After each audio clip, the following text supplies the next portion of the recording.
पराग और सोहेल जुर्म की राह पर चल पड़े हैं। उन्होंने अतुल जायसवाल का अपहरण कर लिया है, जो कि एक जौहरी का 10 साल का बेटा है। फिरौती 1 लाख की मांगी गई है। 3 वर्ष पहले जब वो दोनों 12वीं कक्षा के छात्र थे, एक दिन इन दोनों लड़कों का अपने क्लास के लकी तिवारी के जरिए ऑनलाइन पोर्नोग्राफी से इंट्रोडक्शन हुआ। अगला कदम था सेक्स का प्रैक्टिकल अनुभव करना। अब वो दोनों कॉलेज पहुंचते और उनका पूरा ध्यान जीनत काजमी और श्रुति राजगीर नाम की क्लासमेट्स पर केंद्रित हो गया। अपनी तलब में तड़पते दोनों युवकों ने एक शादीशुदा नंदिनी सिंह और शादीशुदा कपिल कुमार को ब्लैकमेल करना शुरू कर दिया, उनके अवैध अफेयर के वीडियो बनाकर, और हर महीने 5-5 हजार ऐंठ कर अपनी गर्लफ्रेंड्स जीनत और श्रुति पर खर्च करने लगे। उसी दौरान उर्मिला को मिलने ओम प्रकाश शुक्ला आ गया, जो दरअसल उर्मिला का पति था, जो उर्मिला को छोड़कर सालों पहले चला गया था। अब पराग को डर है कि उसकी मां उनका घर ओम प्रकाश के नाम कर देगी, और पराग ने अब एक बहुत भयानक कदम उठाने का प्लान बनाया। क्या इन दो गुमराह हुए युवकों की जिंदगी का एक नया अध्याय लिखा जाने वाला था? अब आगे।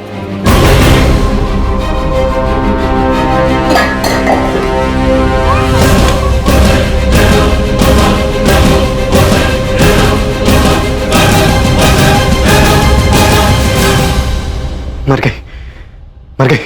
चलो चलो, अब जल्दी से बॉडी को ठिकाने लगाना होगा। तुम लोग ने अपना फोन तो नहीं लाया ना साथ में? अरे नहीं यार, नहीं लाए हैं। तुम लोग दोनों निकलो और काम खत्म होते वापस आ जाना जल्दी से।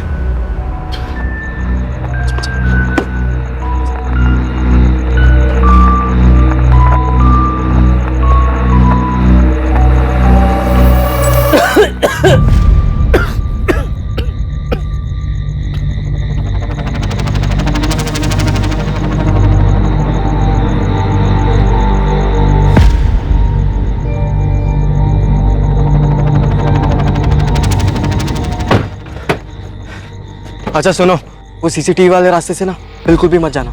हाँ पता है, जैसे डिसाइड हुआ वैसे जाएंगे। और सुन, ये फोन कार्तिक नगर तक ऑन रखना और उसके बाद स्विच ऑफ करके फेंक देना कहीं पर भी।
अब सुन, सबको बताने के लिए ना हमें कोई कहानी बनानी पड़ी, ताकि हम पर शक ना करे कोई।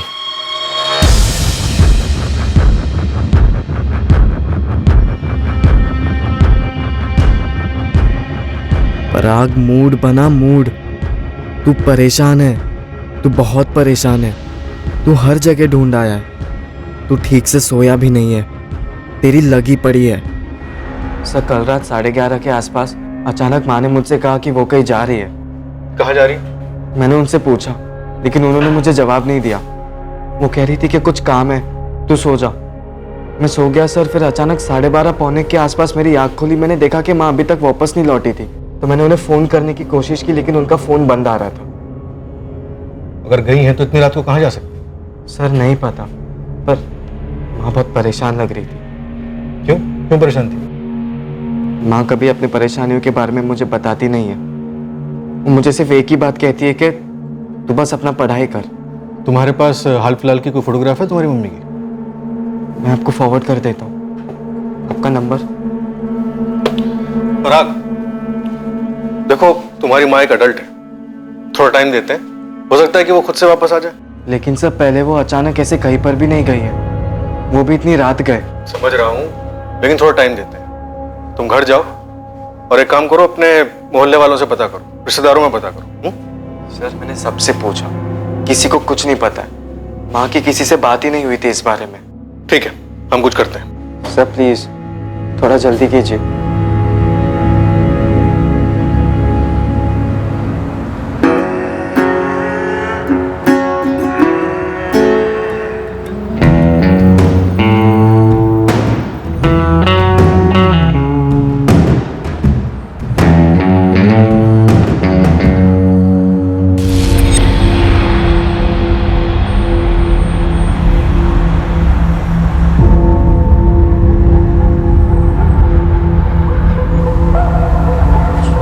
पराग, क्या बोली पुलिस?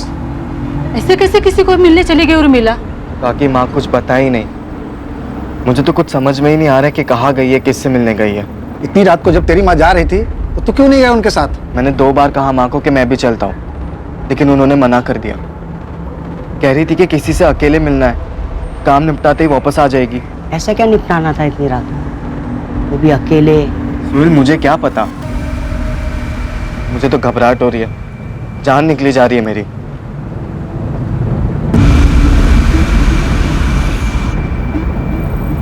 क्या बात है दिवाकर भाई, उर्मिला जी ने ठेला नहीं खोला आज? अरे भाई तुमने सुना नहीं, वो कल रात को ही कहीं चली गई है, अपने बेटे को भी कुछ बताया नहीं और उसके बाद से तो गायब हो गई। भाई पुलिस ने मेरी स्टोरी पर यकीन कर लिया है। सही है बे, लेकिन कल जौनपुर से अम्मी अब्बू वापस आ रहे हैं, उनके सामने भी तगड़ी वाली एक्टिंग करनी पड़ेगी, जैसा कि अभी तक करते आ रहे हैं। तूने जब फोन किया उन्हें तभी क्या बोले हो? बोले तो कुछ भी नहीं, लेकिन एकदम शॉक हो गए। ठीक है यार, बस पुलिस के सामने हम दोनों के बारे में कुछ उल्टा पुल्टा ना बोल दे वो। हाँ यार।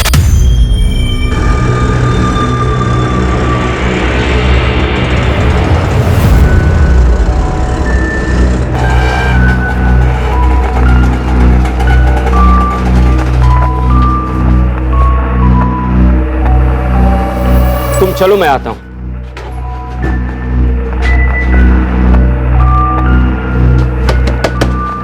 पराग, पराग, उर्मिला वापिस आई क्या? नहीं चाचा, माँ अभी तक नहीं लौटी है। मुझे तो बहुत डर लग रहा है, कुछ समझ में ही नहीं आ रहा। बस माँ जहाँ पर भी हो जल्दी से वापस आ जाए।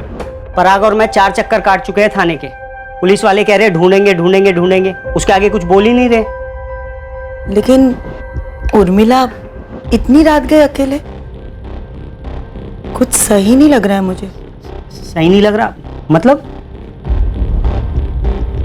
कुछ नहीं।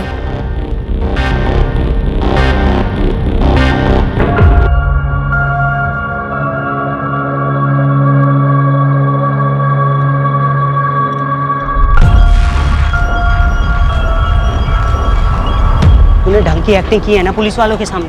हाँ हाँ, किसी को कोई शक नहीं होगा। और अभी माँ का कॉल रिकॉर्ड और फोन लोकेशन निकालने वाले वो लोग। मैंने चेक किया, गाजियाबाद के किसी भी लोकल चैनल या अखबार में कोई खबर नहीं है किसी लावारिस लाश के बारे में। तुम लोग ने लाश को सही जगह पे ठिकाने लगाया है कि नहीं? मिल जाएगी ना पुलिस को, कभी मिली नहीं तो? नहीं मिली तो क्या, ऐसी मिसिंग रहेगी? अबे अगर लाश नहीं मिली ना तो हमारी ये सारी प्लानिंग गई खड्डे में, समझ ले। तो फिर लाश मिलेगी पुलिस वालों को, तू तू तू तू तू टेंशन मत ले। 2 युवक जिन्होंने पढ़ाई में मेहनत करके अपने फ्यूचर की सटीक प्लानिंग की थी, उन्हीं दोनों ने एक कत्ल की भी सटीक प्लानिंग की और उसे अंजाम भी दिया। अब वो उस प्लान के अगले पड़ाव को पार करने के इंतजार में थे, अपनी जिंदगी का अगला चैप्टर, अगला अध्याय लिखने को बेताब थे। पर इस बार प्लान उनकी परफेक्ट प्लानिंग के हिसाब से नहीं गया।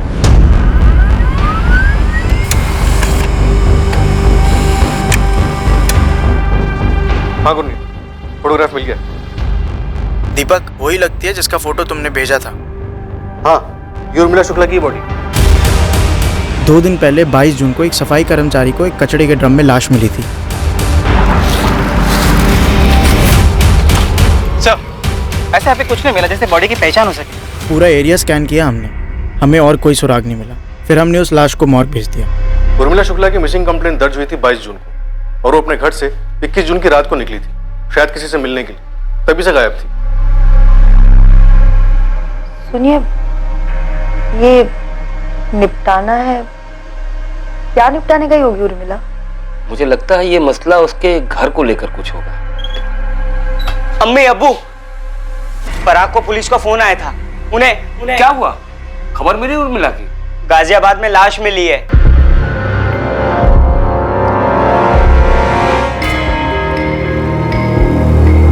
तुझे बिल्कुल रियल में टूटना है, समझा?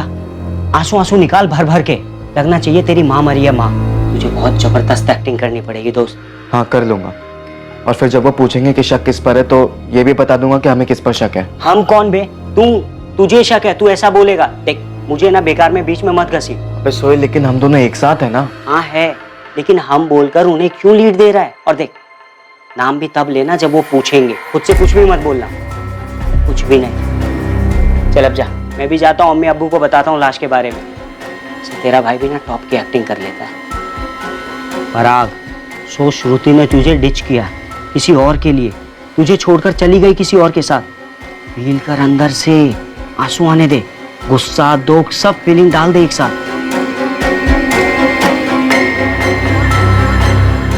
श्रुति, तुम मेरे साथ ये कैसे कर सकती हो?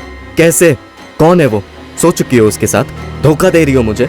अरे क्या क्या नहीं किया मैंने तुम्हारे लिए, और तुम?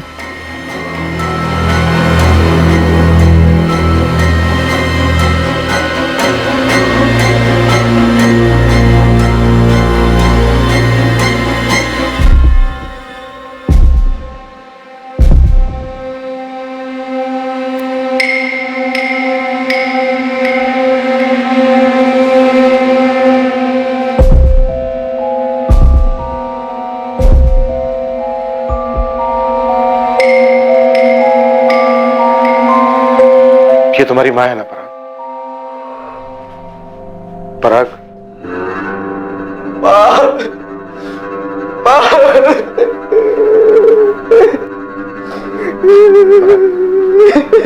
पराग, जिस रात ये घर से निकली थी उसी रात मारी गई। मौत गला घोटने से हुई है इंस्पेक्टर। लाश मिलने के तकरीबन 10 घंटे पहले। लाश 22 जून की सुबह 7:20 पे मिली थी गाजियाबाद के डंपिंग ग्राउंड से। तो 21 जून की रात 11:30 और 12:30 के बीच मर्डर हुआ होगा। Sexual assault? नहीं, लेकिन इंस्पेक्टर इस मर्डर में एक से ज्यादा लोग इन्वॉल्व होंगे। वो कैसे डॉक्टर? ये देखिए, हाथों को किसी ने जकड़ कर रखा था, उंगलियों के क्लियर निशान है, पहला बंदा, और पैरों पर भी ताकत लगाकर पकड़ने के निशान है, दूसरा बंदा, और तीसरा गला घोटा। राइट। सर, किसने मारा मेरी माँ को? किसने मारा और क्यों मारा? पराग, संभालो अपने आप को। पराग, हमें तुमसे कुछ डिटेल्स लगेंगी। लेकिन उस रात माँ बाहर गई क्यों थी? क्यों गई थी माँ बाहर? क्यों माँ? पराग और सोहेल ने इन्वेस्टिगेशन को एक दिशा में भेजा था। पूरी प्लानिंग के साथ इस दिशा को तैयार किया गया था, सिर्फ पुलिस को गुमराह करने के लिए।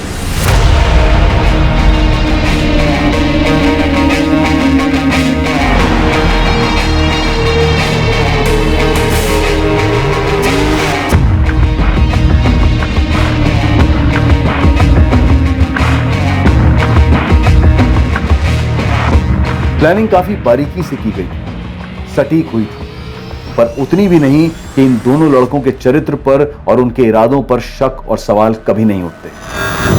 यार, सोहेल ने तो कहा था उसके फादर का फर्नीचर का इंपोर्ट एक्सपोर्ट का बिजनेस है, और पराग ने बोला था उसकी मॉम पार्टीज के लिए केटरिंग करती है। ऐसा बिल्कुल नहीं लगा श्रुति, बड़े ही गरीब टाइप के लोग लग रहे थे। मतलब हमसे झूठ बोला? हाँ, और जितनी बाकी सारी बातें बोली है सब झूठ बोली होंगी। जिस आदमी को पराग और सोहेल पुलिस की नजरों में संदिग्ध बनाने की प्लानिंग कर चुके थे, वो आदमी स्वाभाविक तौर पर पुलिस की तहकीकात में सामने आने ही वाला था।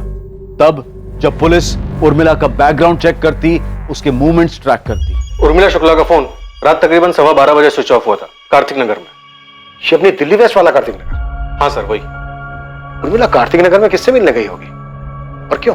पराग, मेरे जौनपुर वाले चाचा सीरियस है। 21 तारीख की सुबह को मेरे अम्मी अब्बू वहां जा रहे हैं। 21 तारीख की रात को सही टाइम होगा। परफेक्ट टाइम होगा। तुम दोनों अपना अपना फोन घर पर ही छोड़ कर आना। लकी, तू टैक्सी लाएगा तेरी, तो तुम दोनों मेरे घर पर आ जाना। हम मिलकर उसे खत्म कर देंगे। फिर सुहेलो में लाश को गाजियाबाद ले जाएंगे और वहाँ पे कहीं छोड़ देंगे। और जाते समय माँ का फोन साथ में लेकर जाना। उसे कार्तिक नगर में स्विच ऑफ कर देना और वहीं कहीं आसपास में फेंक देना। लेकिन कार्तिक नगर ही क्यों? क्योंकि पुलिस कॉल रिकॉर्ड्स निकालेगी और लोकेशन रिपोर्ट्स भी निकालेगी। देखेगी कि फोन कार्तिक नगर में स्विच ऑफ हुआ है तो वहीं पर ढूंढेगी। फोन मिला तो ठीक, नहीं मिला तो भी ठीक। और उनका शक यही बना रहेगा कि कातिल कार्तिक नगर का। वहीं पर मिलेगा उन्हें उनका संदिग्ध। कार्तिक नगर? हाँ, कार्तिक नगर। तुम्हारी माँ कार्तिक नगर गई थी। पर क्यों सर? वहां किससे मिलना था उसे? ये हमसे बेहतर तुम बता सकते हो। सर, मैं कार्तिक नगर में किसी को भी नहीं जानता हूँ और मुझे लगता है कि माँ भी वहां पे किसी को नहीं जानती होगी। मैंने कभी पहले माँ के मुंह से कार्तिक नगर का नाम भी नहीं सुना है। पर ये ओम प्रकाश शुक्ला कौन है? ओम प्रकाश शुक्ला? सर वो साहब, हम लोगों को भी इसी ओम प्रकाश पे शक हो रहा था। अपने बेटे पराग और सप्लायर्स के अलावा उर्मिला की ओम प्रकाश के साथ पिछले महीने में काफी बातें होती रहती थी। या अल्लाह, इसी बात का डर था हमें। ये निपटाना है, क्या निपटाने गई होगी उर्मिला? मुझे लगता है ये मसला उसके घर को लेकर कुछ होगा। घर का मसला?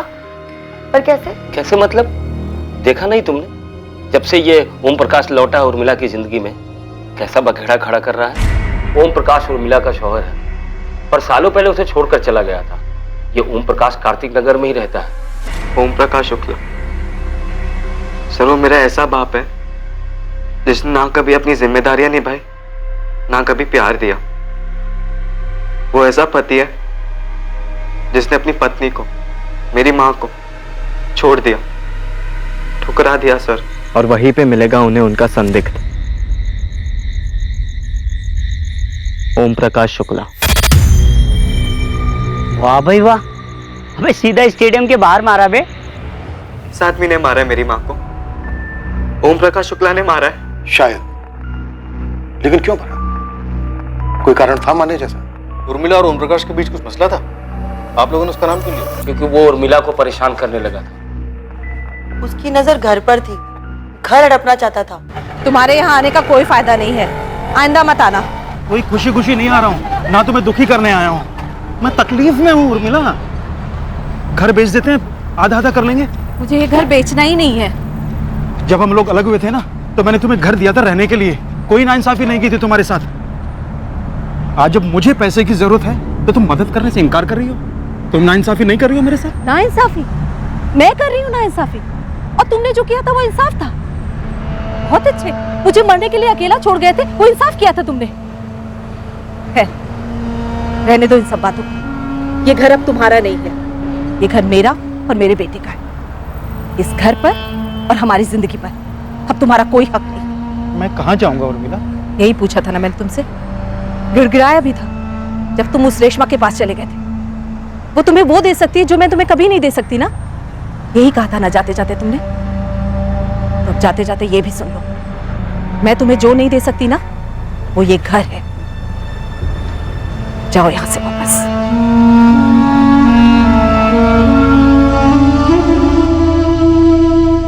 इतना सब सुनकर तुम पिघल रही हो उर्मिला, अपने पर टिकी रहो। पर बार बार फोन आ रहा है उसका इकबाल भाई। तो मत उठा उसका फोन, ब्लॉक कर दे, आसान होता है। फोन दे, हम सिखा देते हैं। समझ में नहीं आ रहा, ऐसे ना बोलना भी ठीक नहीं लगता। यादें जुड़ी हैं उसके साथ। कैसी यादें? हमारे सामने छोड़कर चला गया तुम्हें, कहीं का नहीं छोड़ा। और अब ये मत कहना कि जो भी है जैसा भी है तुम्हारा पति है। ये ओम भाई मतलबी आदमी है और लालची भी। मुझे तो लगता है ये सारे पैसे उस रेशमा को देने की फिराक में है। उस डायन ने ही भेजा होगा उसे यहाँ। और एक बेटा भी है ना, विकास।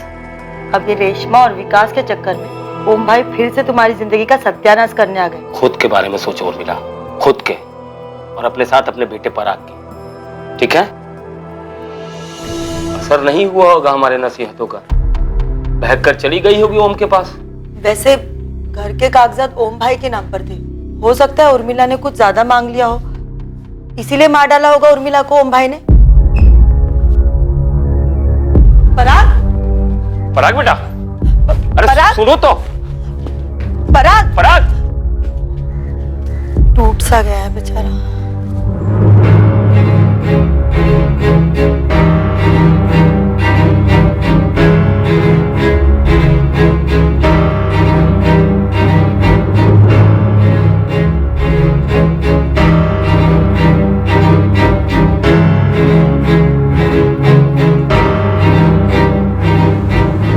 अरे भाई प्लान काम कर गया हमारा, मतलब छक्के पे छक्का। एक तूने सुना नहीं है, दीवारों के भी कान होते हैं, और इतना फ्रंट फुट पे खेलेगा ना तो छक्के की जगह सीधा बोल्ड हो जाएगा।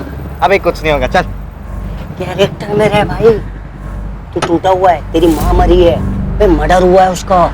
जो मैंने उस 2 टके के निकम में बाप ने किया है, और पुलिस भी यही समझेगी और यही चीज मान के चलेगी, क्योंकि ऐसा मैं चाह रहा हूँ। क्या हम बोलूं इस बार?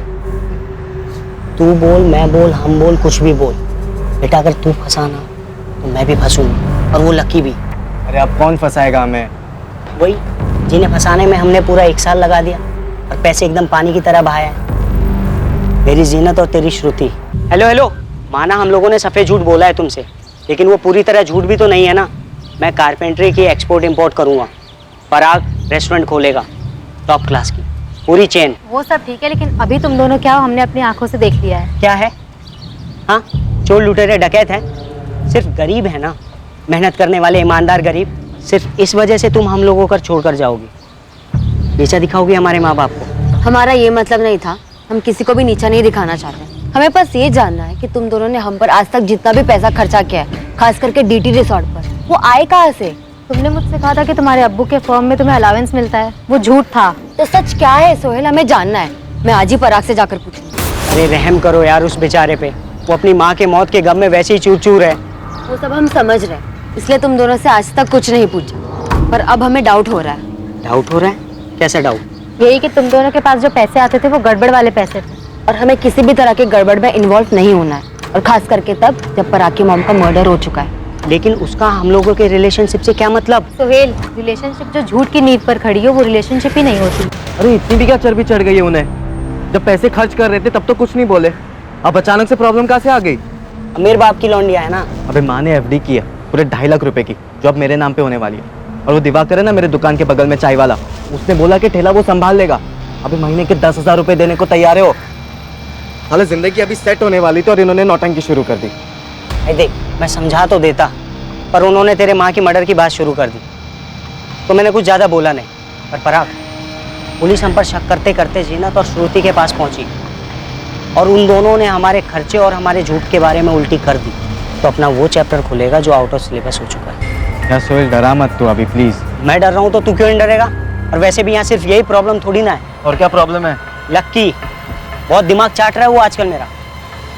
यार मैं इतना ही कह रहा हूँ कि पराग अपना घर बेचेगा, उसको उसके पैसे मिलेगा, वो मेरे 2 लाख रुपए दे देगा। ठीक है मानता हूँ, लेकिन अभी के लिए कुछ तो दो यार। यार हमारी पहले भी डिस्कशन हो चुकी है इस बात को लेकर, और तूने माना भी था कि तुझे तेरे हिस्से के पैसे तभी मिलेंगे जब ये सारा मामला ठंडा हो जाएगा, यानी कि मेरा घर बिकने के बाद यार। और वो बहुत जल्दी होने वाला है लक्की। पुलिस उस ओम प्रकाश के पीछे हाथ धो के पड़ी हुई है भाई, हम किसी भी रडार में नहीं है दूर दूर तक। भाई महीने 2 महीने की बात है यार लकी। यार मैंने तुम लोग का साथ दिया, प्लान के आखिर तक तुम लोग के साथ में था, मेरी गाड़ी यूज हुई यार, जेब खर्च के लिए 20,000 तो दो, चलो 15,000 ही सही। अच्छा 15 नहीं, मैं तुझे पूरे 20,000 रुपए दूंगा, लेकिन अभी नहीं, 1 हफ्ते बाद। 1 हफ्ते में मेरी माँ की एफडीज मेरे नाम पे हो जाएगी भाई यार, तब तक थोड़ा शांति रख प्लीज। और लकी ये बात मत भूल कि हम एक साथ हैं, एक टीम में हैं।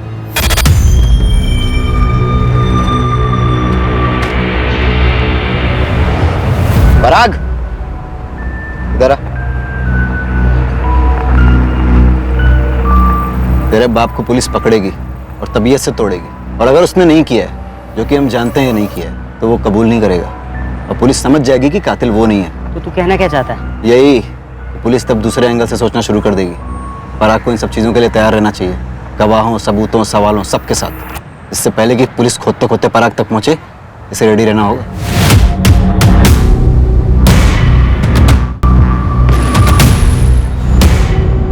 ऐसा कुछ नहीं होगा यार, भाई नेगेटिव नहीं सोचते हैं। नेगेटिव की बात नहीं है यार सोहेल, लकी सही कह रहा है, अपने को रेडी होना होगा। किस लिए और किस चीज के साथ भाई? एक नए कातिल और एक नए एंगल के साथ। और किस पर उंगली उठाएंगे? अच्छा सुन, तेरी माँ का किसी के साथ अफेयर है क्या? क्या बकवास कर रहा है यार सोहेल? भाई देख, मर्डर ना या तो प्यार या दुश्मनी में होता है या किसी लालच में। अब ये बता, इन तीनों में से कोई सा एंगल तेरी माँ की लाइफ में डाल सकते हैं? तेरे अम्मी अब्बू। मैंने बकवास की तो तू भी बकवास करे। अबे मेरे अम्मी अब्बू को बीच में मत घसीट भाई। मैं घसीट नहीं रहा हूँ यार सोहेल, मैं उन्हें भी तेरी और मेरी जिंदगी से बाहर निकाल रहा हूँ, जैसा मैंने मेरी माँ को निकाला। और जब तक वो दोनों है ना, हमारे हाथ साला हमेशा बंधे ही रहेंगे। पराग, चल एक सेकंड के लिए ये मैं भूल जाता हूँ कि वो मेरे अम्मी अब्बू है और हम उन पर डाल भी देते, पर लॉजिक कहाँ है भाई? जिस दिन मर्डर हुआ था ना, उस दिन तो वो जौनपुर गए थे ना, तभी तो 21 की रात को हमने सेटलमेंट की थी इस चीज की। भूल गया? देख दोस्त, वो तेरा बाप है। बाप नहीं है वो मेरा, ओम प्रकाश। हाँ वो ओम प्रकाश, वो ओम प्रकाश टूटेगा भाई। पुलिस इतना मारती है ना, इतना मारती है ना कि साला कोई कुछ भी कबूल लेता है। और पुलिस के पास तो अब बहुत सारे प्रूफ है ना, फोन रिकॉर्ड है, फोन लोकेशन रिकॉर्ड है, सब कुछ तो है भाई। देख, ओम प्रकाश टूटेगा, हमें किसी और एंगल को ढूंढने की कोई जरूरत नहीं है।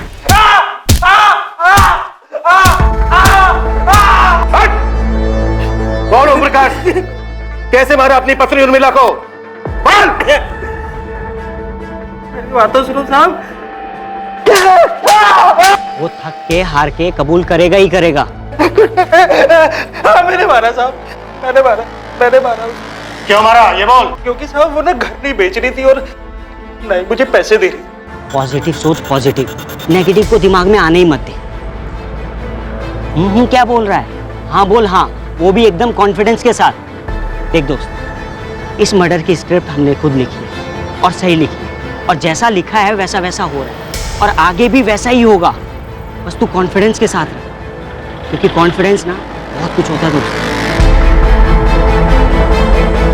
इन दोनों युवकों को पूरा भरोसा था, कॉन्फिडेंस था कि उनकी साजिश रंग लाई थी। वो ये मानकर चल रहे थे कि ओम प्रकाश शुक्ला उनके प्लान के हिसाब से कातिल साबित होगा, लेकिन इन दोनों के लिए एक नहीं बल्कि दो झटके इंतजार कर रहे थे। उनमें से एक ऐसा था जो पराग शुक्ला को तन, मन और आत्मा की गहराई से झकझोर कर रख देने वाला था, और ये झटका उसके पहले अध्याय के पन्नों में छुपा रहा।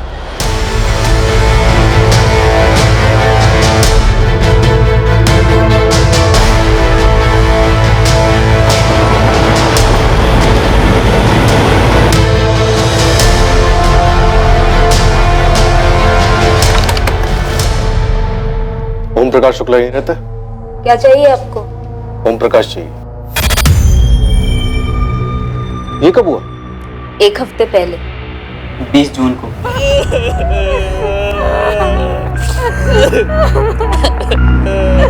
आप मेरे पापा को क्यों ढूंढ रहे हैं सर? तुम्हारे पापा की पहली पत्नी उर्मिला शुक्ला का 21 जून की रात को मर्डर हो गया। देखिए हमारा इस सबसे कोई लेना देना नहीं, और मैं तो कभी उस उर्मिला से मिली तक नहीं। लेकिन ओम प्रकाश मिल रहा था, बात हो रही थी। ओम प्रकाश की डेथ कैसे हुई? कैंसर, 1 साल से था, इलाज के लिए पैसे नहीं थे हमारे पास। विकास के पापा ने कितनी मिन्नतें की थी उस उर्मिला से कि घर बेचकर आधे पैसे दे दे, लेकिन नहीं दिया उसने। 21 जून की रात को उर्मिला यहाँ आई थी? वो यहाँ क्यों आने लगी? और मैंने कहा ना कि मैं तो उस उर्मिला से कभी मिली तक नहीं। विकास, तुम मिले हो कभी उर्मिला से? नहीं। अपने सौतेले भाई पराग से कभी मिले हो? मेरा कोई भाई नहीं है। वो पराग या जो भी है, वो तो ओम प्रकाश का बेटा भी नहीं। बेटा भी नहीं है मतलब? नहीं है मतलब मुझे नहीं पता है या नहीं। अभी तो बोला नहीं है।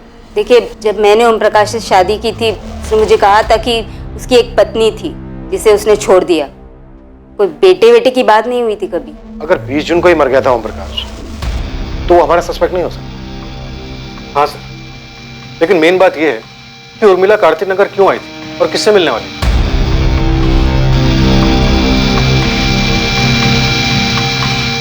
अरे मुझसे पहले पूछ लिया होता, मुझे तो पता था कि ओम भाई का देहांत हो गया। और तो और मैंने ये बात उर्मिला भाभी को बताया था कि ओम भाई नहीं रहे।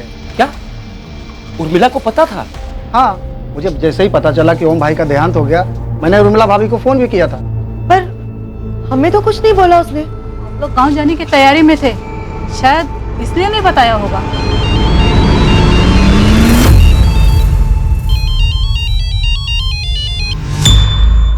हेलो इकबाल, ये जो पराग है क्या ये ओम प्रकाश का बेटा नहीं है? ये सच है कि पराग ओम का बेटा नहीं है। लेकिन ये बात हमसे किसने बताई नहीं, पराग ने भी नहीं बताया। बहुत कुछ छुपाया जा रहा है हमसे। अब छुपाया तो नहीं साहब, लेकिन ये बात मायने नहीं रखती, इसलिए जहन में नहीं आई। क्या बात मायने रखती है, क्या बात मायने नहीं रखती है, ये हम तय करेंगे। पराग के बाप का नाम क्या है इकबाल? उर्मिला का कोई पहला पति भी था? जी पूरा मोहल्ला जानता है इस सच्चाई को, लेकिन कभी किसी ने पराग को बताया नहीं और शायद उसे भी नहीं मालूम है। बाप का नाम बोलो इकबाल। वो उर्मिला जब पराग 4-5 महीने का था तो उसे घर ले आई थी। 4-5 महीने का था मतलब? ये पराग उर्मिला का बेटा भी नहीं है? जी नहीं, उर्मिला उसे घर ले आई और कहा कि ये उसका बेटा है, उसकी जान है। उर्मिला, ये बच्चा किसका है? इसकी माँ इस नन्ही से जान को नदी में फेंकने जा रही थी इकबाल भाई। लेकिन ये बच्चा तेरे पास कैसे आया उर्मिला? और कोई माँ अपने बच्चे को इस तरह नदी में कैसे फेंक सकती है? सच बोल उर्मिला, सच ही है ये? भगवान ने इसे मेरी गोद में डाला है, मुझे जीने का एक मकसद दिया है। दरअसल हमें मालूम नहीं था साहब कि उस सुबह उर्मिला अपनी जान देने गई थी।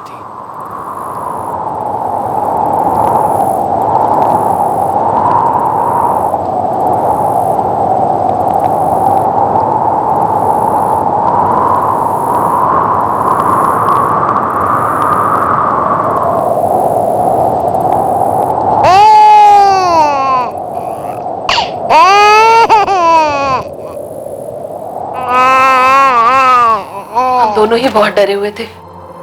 मुझे लगा कि वो भी कूदने आई इस बच्चे के साथ, और मैं इसलिए कूदने चली थी कि मेरा कोई बच्चा नहीं है। क्या करने चली थी तू? तुझसे मतलब? चल अपना रास्ता नाप, चल। तू इस बच्चे के साथ कूदने जा रही थी? कहाँ ना, दखल मत दे, चल यहाँ से। तू क्यों मरना चाहती है? तेरे तो बच्चा है ना, दिमाग खराब है तेरा। मैंने भी देखा है तुझे, यहाँ तू हवा खाने तो आई नहीं है, कूदने ही आई है ना। हाँ, वो इसलिए क्योंकि मेरे कोई औलाद नहीं है, वरना कभी हो सकती है। मेरा पति मुझे छोड़कर इसीलिए चला गया। ये ओम प्रकाश उर्मिला को छोड़कर चला गया शादी के 7 साल बाद। एक बार उर्मिला पेट से भी थी, लेकिन गर्भ ठहरा नहीं, बच्चा गिर गया। मुझे अब कोई फर्क नहीं पड़ता उर्मिला, तो मुझे बच्चा नहीं दे सकती है तो बस अब अलग होते हैं। तुझे गांव लौटना है, जो करना है कर। तुमने किसी और से रिश्ता जोड़ा है ना? अब ये सब बातें करने का कोई मतलब नहीं है। कोई रेशमा है ना? बोला ना, बात नहीं करनी है। बोलो ना, कोई रेशमा है ना? हाँ है। जो वो मुझे दे सकती है ना, वो तू मुझे कभी नहीं दे सकती है। बात आ रही समझ में?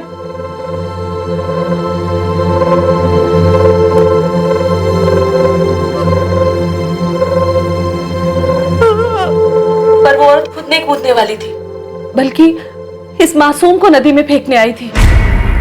क्या? लेकिन क्यों? क्यों से तुझे क्या मतलब है? हाँ, तुझे कूदना है तो कूद, मैं मुंह फेर लेती हूँ। तो इस बच्चे को इसलिए फेंकना चाहती है क्योंकि ये लड़की है? अबे ओ, लड़का है, समझी? कितना प्यारा है ये, क्यों मारना चाहती हो इसे? क्योंकि मुझे नहीं रखना है इस मुसीबत को। क्या करूंगी मैं इसका? बाप कौन है इसका? एक ग्राहक था, कहता था मुझसे प्यार करता है, शादी करेगा मुझसे साला। डाल के चला गया इसको मेरे पेट में। जब मैंने बोला कि मैं पेट से हूँ, शादी कर लेते हैं, तो हाना हाना करने लगा और फिर अचानक गायब हो गया। 4 महीने हो गए इस मुसीबत को। इसकी वजह से ना कुछ धंधा कर पा रही हूँ, ना कुछ और। पर इसमें इस मासूम की क्या गलती है? इसे क्यों मारना चाहती हो तुम? चल अब भाषण मत दे, समझी? अगर इतना ही तरस आ रहा है ना इस मासूम पे, तो ले, ये ले, तू रख तो इसे। और सुन, मुझे ढूंढने की कोशिश बिल्कुल मत करना, और पुलिस के पास तो जाना ही मत, क्योंकि मिलूंगी नहीं मैं।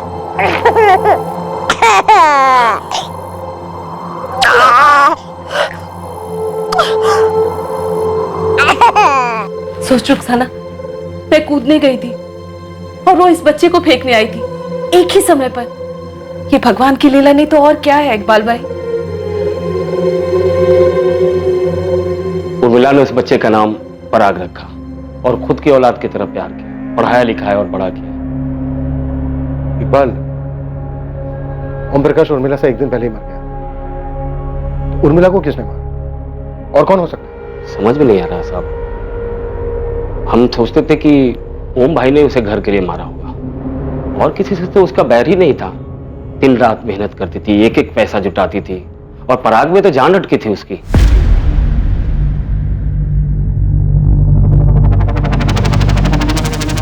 पराग को अपनी ही जिंदगी के पहले अध्याय की पूरी सच्चाई इतने सालों बाद पता चली थी। अब तक बिना किसी अफसोस या दोषी भावना के जुर्म के रास्ते पर चला था पराग, और अब वही पराग पछतावे के भंवर में डूबने लगा था।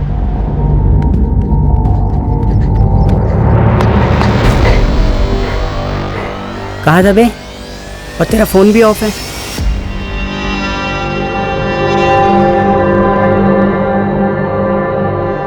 मैं समझ सकता हूँ यार, तेरी लगी पड़ी है जानकर की। तुझे पहले से पता था सोहेल? नहीं यार, मुझे भी आज ही पता चला है। ये क्या कर दिया यार मैंने, क्या कर दिया मैंने? भाई घोड़ा दब चुका है, गोली फायर हो चुकी है, अब कुछ नहीं हो सकता। वो मैं दरअसल ये बताने आया था कि मोहल्ले में पुलिस आई थी, तेरे घर भी आई थी, ढूंढ रही थी तुझे, कुछ बात करना है तुझसे। यार वो लक्की मानुस की बात ना एकदम सच निकली, साला ओम प्रकाश वाला एंगल बना ही नहीं। लेकिन कोई बात नहीं, चल छोड़, तुझे ना अब डट के सामना करना है, एक नया चैप्टर खोलना होगा। सुन रहा है ना पराग? बेचारे पराग को हमें ही संभालना होगा। एक तो माँ को खोना, उसके बाद इस खबर का सदमा। हाँ, उस बेचारे के साथ कुछ ज्यादा ही बुरा हुआ है, लेकिन रुखसाना उर्मिला को किसी ने मार डाला है। वो कार्तिक नगर क्यों गई होगी? कहीं वो दूसरी औरत रेशमा और उसका बेटा, उन्होंने तो कुछ नहीं किया होगा।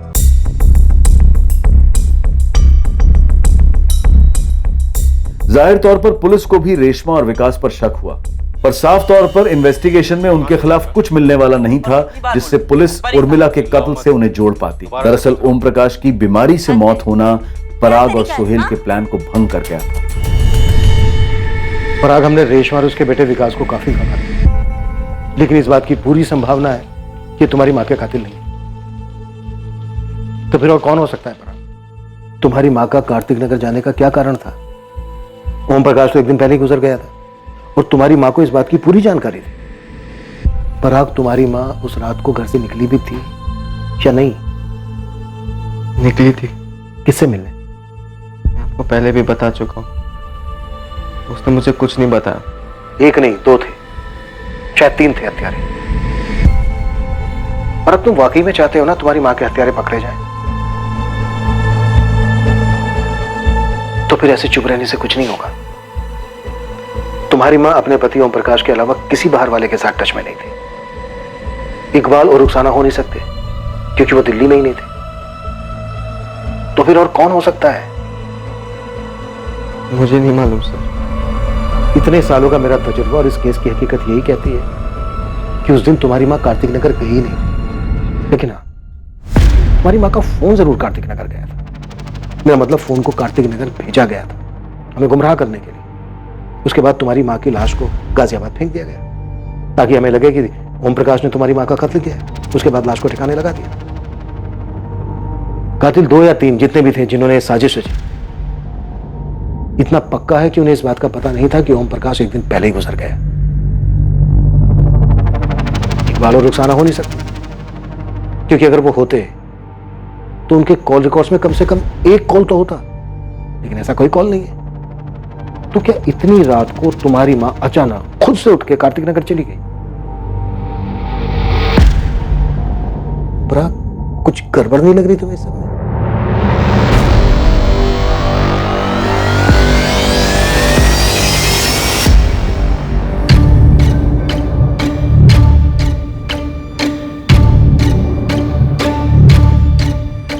पराग आउट हो गया है, क्या हो गया उससे मुझे मतलब नहीं है। मेरे को मेरा पैसा चाहिए बस। अबे मेरे को नहीं चाहिए क्या? लेकिन आएंगे कहाँ से? पराग घर बेचेगा, एफडी तोड़ेगा तभी ना। पर यार वैसे भी है ना, अभी पराग की लगी पड़ी है यार। यार तो मैं क्या करूं, नाचूं? अरे कब से हॉर्न बजा रहा था, कब से लाल बत्ती दिखा रहा था कि एक एंगल से चिपक के मत बैठो, कांड किए हैं, 4-5 एंगल सोच के रखो, लेकिन मेरी कोई सुनने वाला है नहीं है। अब मेरे पैसा ला के दे यार बस। क्या वही बोले जा रहा है बे? ऐसे बोलने से क्या ऊपर से बरसेंगे क्या एटीएम की तरह पैसे? थोड़े दिन करके कितना दिन चाहिए तुम लोगों को यार? मेरी गाड़ी यूज हुई, मेरा प्लान तक मैं साथ में था तुम लोगों के। अरे कुछ तो सोचो यार मेरे बारे में। तो थोड़े दिन रुक जाना। बोल, इधर जवाब देना देख के। पड़ोसी और लंगोटिया सोहेल को तो आप जानती हैं, ये उनके स्कूल का तीसरा दोस्त लकी टैक्सी चलाता है।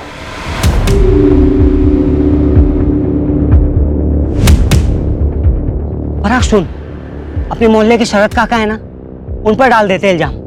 हाँ, उर्मिला आंटी की बात भी होती थी उनसे बहुत। तू बोलेगा कि अफेयर था, और तू पुलिस को पहले ये बोलेगा कि तुमने पहले इसलिए नहीं बताया ये बात क्योंकि तू नहीं चाहता था कि माँ के मरने के बाद उनकी बदनामी हो। नहीं भाई नहीं, कंधे नहीं गिराते हैं। पुलिस वालों की नजर बहुत तिखी होती है भाई, वो एकदम पहचान लेंगे तेरी बॉडी लैंग्वेज। और तेरी बॉडी लैंग्वेज अभी चीख चीख कर ये बोल रही है कि मैं हूं कातिल, मैंने मारा अपनी माँ को, लटका दो मुझे। पराग, अगर तू गया ना तो मैं भी गया, और वो लकी भी।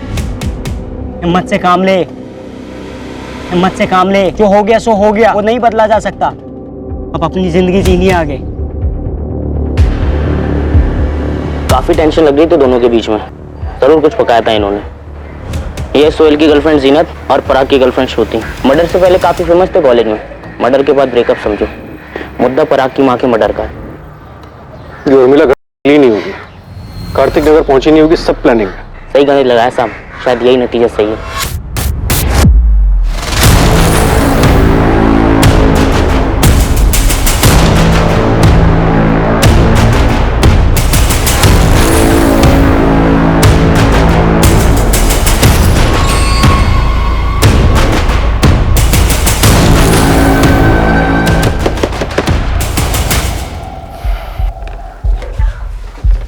चल पराग, तेरे माँ के कातिलों का पता चल गया। जी जरा अपने बेटे सोहेल को बुलाइए। सोहेल, इधर आना बेटा। हाँ अब्बू। सोहेल, पराग के माँ के कातिलों का पता चल गया। कौन है साहब? 3 लड़के, उसमें से एक तो आपका बेटा सोहेल ही है। ये क्या बात बोल रहे हैं साहब? सब आप लोग मुझे फंसा रहे। चल साहब। गाड़ी में पराग भी बैठा है, वो भी यही कह रहा था। और वो तीसरा लड़का लक्की तिवारी, उसका भी यही कहना है। चले? सर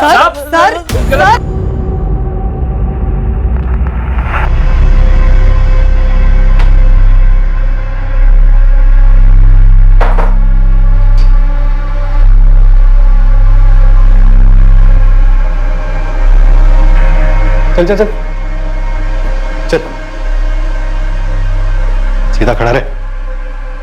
लेकिन सब कुछ बता दिया भरपूर कुटाई के बाद।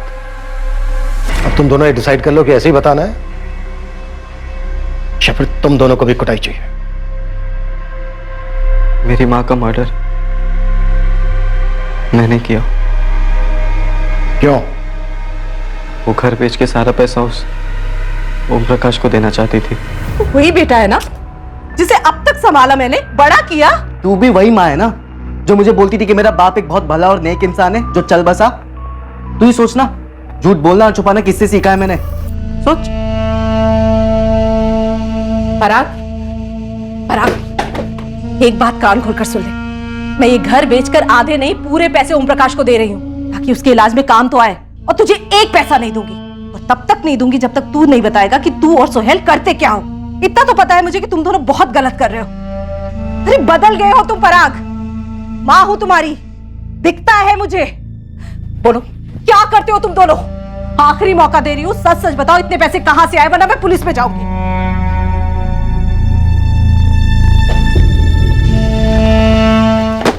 सर मैं अपनी टैक्सी से लाश को गाजियाबाद लेके गया था सोहेल के साथ। उसके बाद मुझे इनके कांडों के बारे में कुछ नहीं पता सर, मैं सच कह रहा हूं सर। सोहेल, बाकी के कांड क्या थे? पराग, इतने सारे पैसे कहां से आए?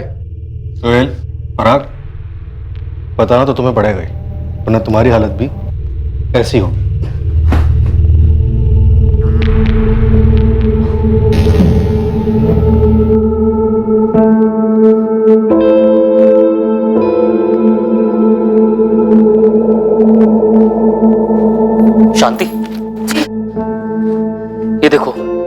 यही है वो लड़का जिसको मैंने अतुल की फिरौती दी थी। हाँ पापा, यही था वो जिसने कहा था कि तेरी मम्मी का फ्रैक्चर हो गया है, अपने साथ लेके गया था। देखो क्या कर दिया इन्होंने, एक औरत का कत्ल जो इनके ही गैंग के एक लड़के की मां थी।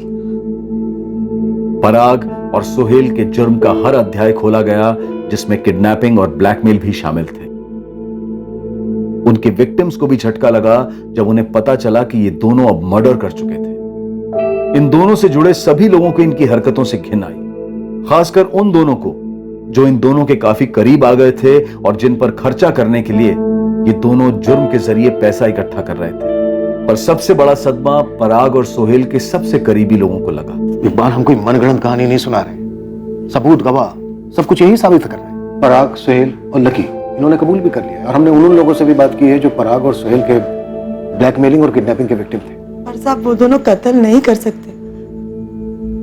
पराग अपनी माँ को नहीं मार सकता साहब, बिल्कुल नहीं। वो तो उर्मिला पे अपनी जान छिड़कता था। और ना हमारा सोहेल ऐसी हरकत में साथ दे सकता है। देखिए, मैं समझ सकता हूँ कितना मुश्किल है आप लोगों के लिए मानना, पर सच यही है। इन तीनों के स्टेटमेंट है हमारे पास। लकी की टैक्सी से हमने उर्मिला के बाल वगैरह इकट्ठे किए हैं जो उर्मिला के डीएनए से मैच किए जाएंगे, टेस्टिंग के लिए भेज दिए। बहुत जल्द अब इसमें दो राय नहीं होगी कि इन तीनों ने मिलकर ही उर्मिला शुक्ला का बेरहमी से कत्ल किया।